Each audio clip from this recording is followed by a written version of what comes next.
मंडळी, वसंत पंचमी हा आनंदाचा आणि प्रेमाचा सण आहे। माघ महिन्याच्या 5व्या दिवशी देवी सरस्वती प्रकट झाली। हा दिवस वसंत ऋतूची सुरुवात मानला जातो, म्हणून या दिवसाला वसंत पंचमी म्हणतात।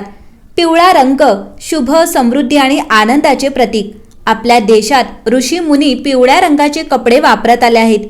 पिवळा देखील सूर्याचा रंग आहे, जो ऊर्जा आणि उत्साहाचे प्रतीक आहे। वसंत ऋतूच्या आगमनाने थंडी कमी होऊ लागते, फुलांमध्ये नवीन रंग दिसतात आणि झाडांना नवीन पालवी फुटते। कडाकाच्या थंडीनंतर उन्हाची चाहूल लागते।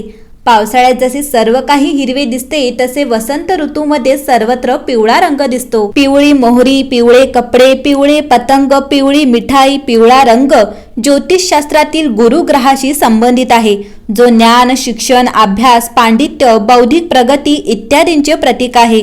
देवी सरस्वतीच्या कृपेने माणूस बुद्धिमान आणि कलेत पारंगत होतो।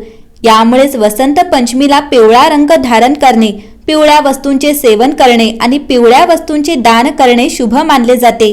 वसंत पंचमीच्या दिवशी दुधात हळद मिसळून देवी सरस्वतीचा अभिषेक करावा।